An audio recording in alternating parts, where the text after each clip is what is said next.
Please be seated.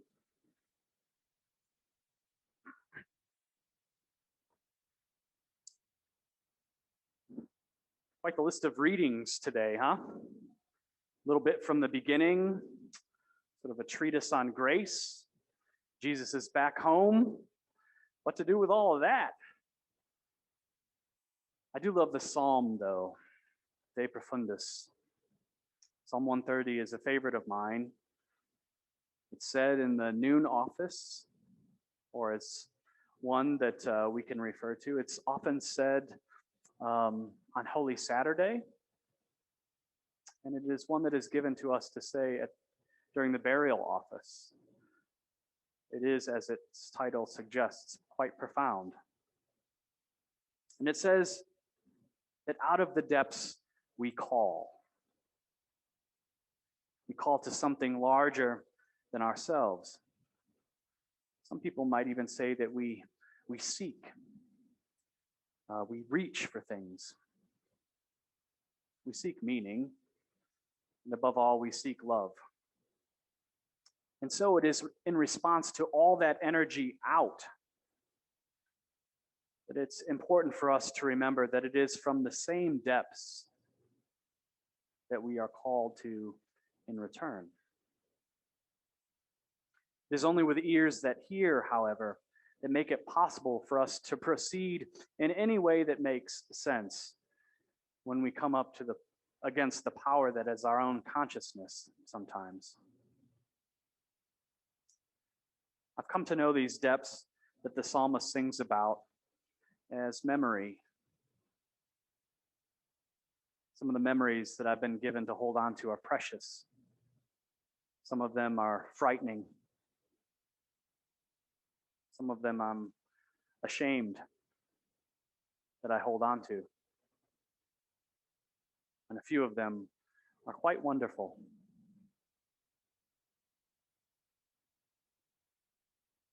Memories themselves are often fragile, having the propensity to disappear over time, whether it's with age or the walls that we erect around them because they hurt a little too much. And even though memories fade, as most things do in this world, they have with them something that makes them great teachers if we have the wherewithal to engage with them and to listen to what they tell us. I know that very few memories are eternal, save the ones that we hold dear or the ones that we revisit frequently. And in the landscape of memory, it's important to remember that anything can happen.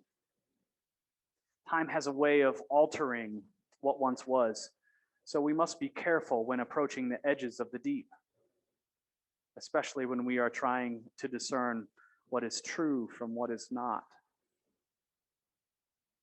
In that way, memory work can often be misleading and sometimes treacherous.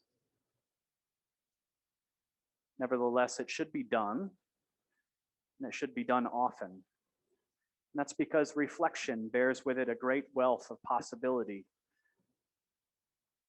And before the memory that I am holding on to now is gone, I want to share it with you because it bears with it an image I hope that I never forget. As I go back there, I can still see her face, though her name is not coming to me now. It's almost as if piece by piece she is leaving me, though the nature of her wisdom shall never waste away. It's been 5 years and I can still hear the nightingales, but I'm getting ahead of myself, so I better not do that. Do you remember the movie Dirty Dancing? Getting a few nods. If not, Carol's looking at me like, nope. Do you recall a word, Chautauqua? You know what a Chautauqua is? Sort of gathering, group. Well, if you've seen that movie or if you know what a Chautauqua is, you kind of can see the place that's in my memory. It's called the Monteagle Assembly, and it sits atop the Cumberland Plateau. And for decades, homes there, summer homes, have been passed down to the generations of children, some from the same families that started the Chautauqua back in 1882. And summer is always a really special time for the assembly. And that's because families come back to Tennessee.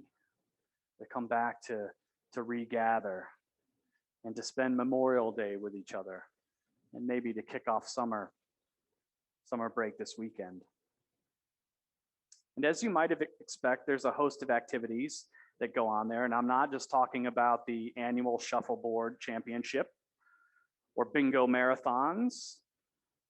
There are shows, tennis tournaments, pie eating contests, porch rocking, and slow days. Rest, right? Rest is a real word there. It's not just an idea.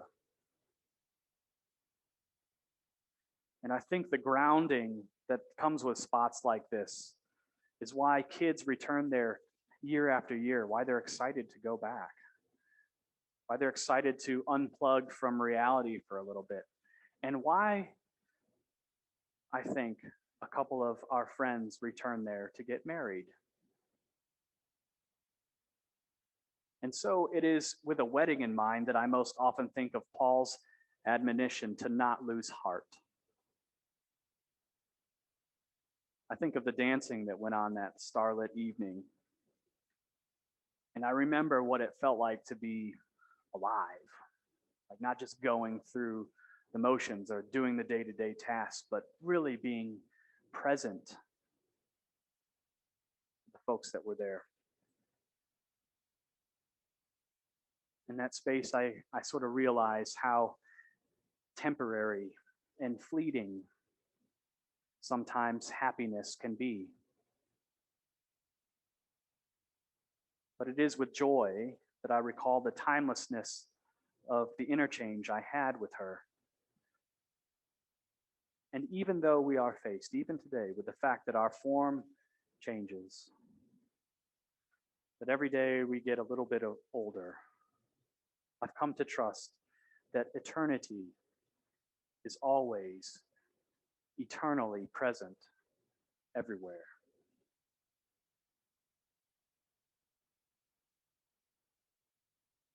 The stars were out, party lamps were lit, Harvest Moon by Neil Young was on.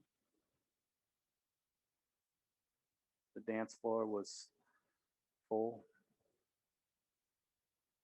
Teresa and I were taking a chance to catch our breath, and that's when I saw her sitting in the corner with no one around her.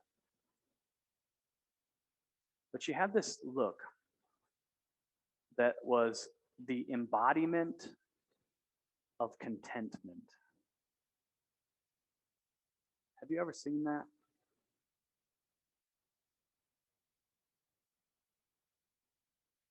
She was wearing this silver gown.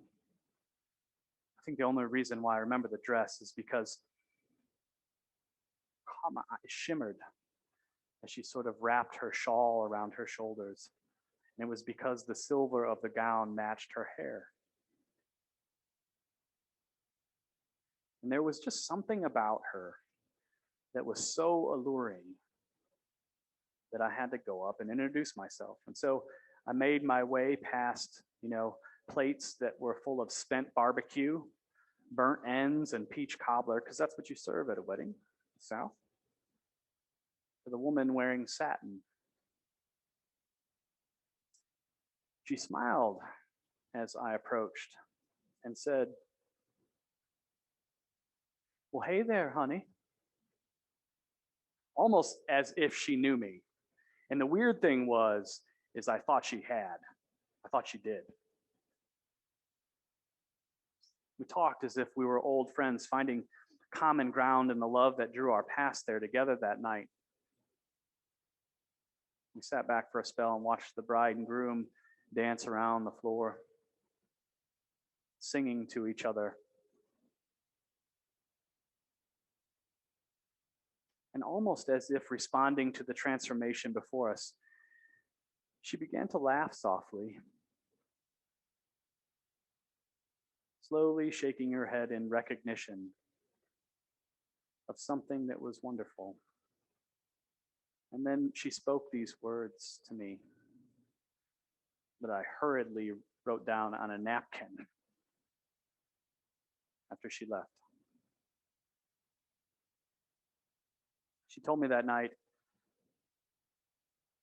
"I've lived on this earth for 92 years, mostly in the South, in Atlanta. I was there before the city hit 1 million, you know? I remember riding horseback down Peachtree Street before the automobiles took over the thoroughfare.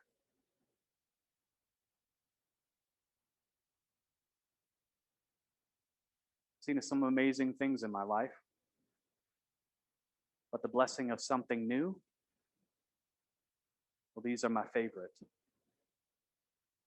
I've had a lot of them, but not a lot of folks to share them with these days because all of my friends are gone. But that couple out there, Rob and Liz, they're my friends. And when I got the invitation to their wedding, I knew I wasn't going to miss it. At my age, you take every chance you get to see something at its beginning, to be there for love. Because I'm telling you, there's nothing like it in the world.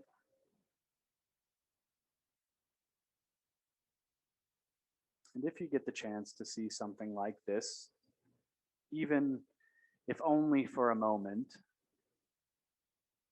you just drive. And she did. When most folks have their keys taken away, she left Atlanta and drove all the way up to Tennessee. She told me about it, talked for a while. And this was one of those conversations that end up strengthening your faith, even when you don't realize that it's happening. It's a kind of moment that you look back on and you know deep down what a blessing it is to be on the receiving end of someone else's time. The woman I met that night, her name was Virginia. Virginia looked at Rob and Liz that night with eyes that I knew would soon close. But she saw something eternal in the dance before her that night.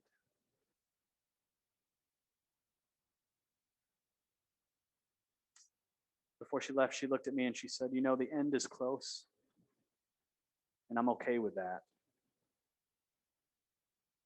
I just make sure that now more than ever, I'm present." And this was it. She said, "For in the beginning of things, desire and the destination are sometimes one and the same. And it's those times that we pray for. And if we're lucky, through the mercy of God, we witness."